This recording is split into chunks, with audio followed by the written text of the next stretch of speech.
everyone, hope you're doing very well. Today we are focusing a bit more on extraction forceps. As you might be aware, most of the students they might be struggling a bit more on how to identify top or bottom or upper or lower, otherwise called maxillary and mandibular extraction forceps. I'm just trying to put a little bit effort on explaining about different types of forceps what you got. And we take this from there.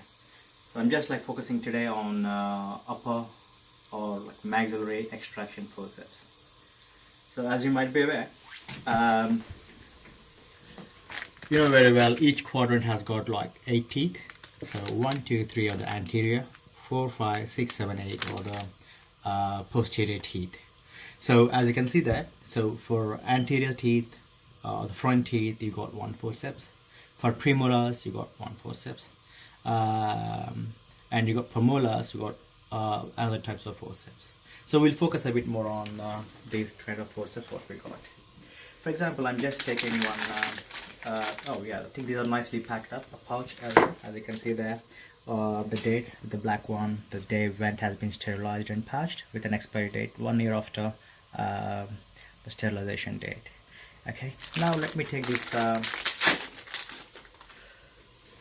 Extraction forceps. For any forceps, you can see handles, just like what you can see, and beaks. Okay, so the one what is in my hand is for upper anterior. Upper anterior means for central incisors, lateral incisors, and canines.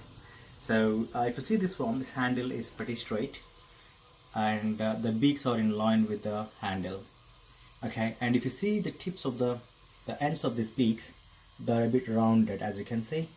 Hope you can appreciate much on this video. Okay, they're quite rounded. Okay, so this is the one which we use for upper anteriors, right and left, both are same. Okay, if you didn't ask now want extract upper right central incisor or upper left canine, this is the one. Means for upper anteriors you can use these forceps. Now I'm moving on to the premolar ones. You see these premolar ones, look at the handle, and look at the handle, try to compare this and this. This is the anterior ones what we saw just now. The handle is pretty straight, isn't it? Whereas for the premolars, you can see the handle is a bit curved. Hope you appreciate that one very well. And if you see the beaks, they are slightly curved upwards, as you can see. And look at the tips, the ends of these ones. The ends of these ones are a bit curved, a bit rounded. So there are no pointed tips or anything, they are rounded. Okay, so for premolars, again you can see the hand is a bit curved and the beaks are a bit rounded. And again, just like the anterior forceps, you can use either right or left premolars, so there is no differentiation for these two sides. Now moving on to the molar ones. And this is the area where you need to focus a bit more on, and most of the people they struggle to understand and differentiate between upper right molar forceps and upper left molar forceps. To make things simple, let's move on to this one first. So as you can see here, the handle again is a bit curved, and you got two beaks here, as you can see. One of the beaks is a bit rounded, and one of the beaks, the second one, is a bit pointed. As you can see there, hope you appreciate that one. So this is a bit pointed. For example, hope you hold this one like that in your hand. So facing towards, you assume the patient is just facing you, in front of you. And just remember this pointed tip of the beak should be towards the patient cheek side. Okay, so the pointed tip should be the patient's cheek side. So beak to the cheek, just to remember that. So imagine, so obviously as you're holding this one, as you can see, this cheek, this pointed thing is pointing towards the patient right cheek in a way. So this is the right ones. So this is the proper right molar forceps. So remember, beak to cheek. Okay, we are going to the next one now. The next one, as you can see, you can appreciate the difference between these two.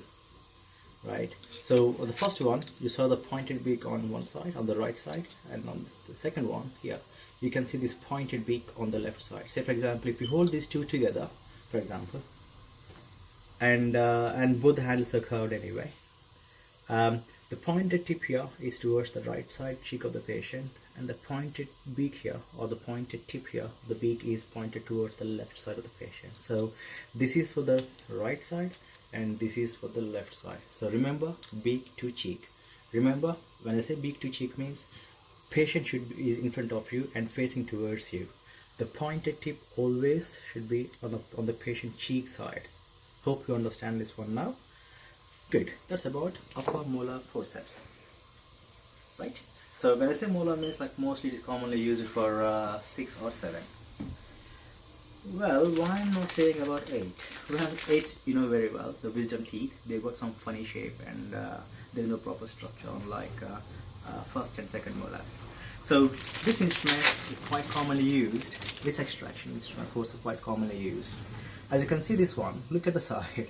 The handle is curved or straight. As you can see, the beaks are a bit bended, and if you see from the front, you can see the beaks are a bit oval and the tips of these beaks are a bit rounded.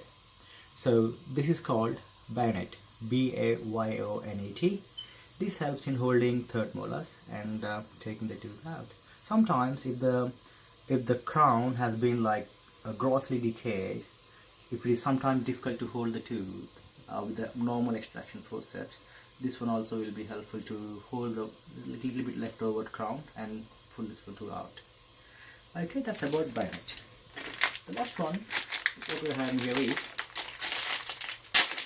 as you can see there, again you can see the handle is a bit pretty curved, and look at this one, quite interesting. The beaks are a bit long and slender, and they are touching each other. And you can see they are a bit narrow as well, as you can see, but the tips are a bit rounded. So by now you can see this one will help in engaging the retained roots very well and taking up them without any difficulty. These are root forceps, okay?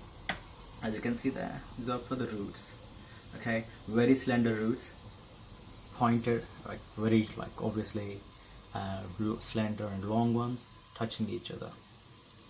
Okay, these are about the extraction forceps. Just to recapitulate quickly: upper anteriors, the straight handle, the beaks are a bit rounded. Upper premolars, the handle is a bit curved, the beaks are a bit rounded again. So we use same right and left, both forceps. You can see upper right molar forceps. As you can see, the pointed tip of the beak is facing towards the cheek of the patient, as you can see. So this tip is on the right side. If you put on the patient, on the right, goes to right cheek. And again, this one is again same upper molar, but on the left side, because the pointed tip of the beak is facing towards the left cheek of the patient. And this is the bayonet, B-A-Y-O-N-E-T, mostly used for grossly decayed teeth to hold it properly, or maybe for third molars, upper third molars.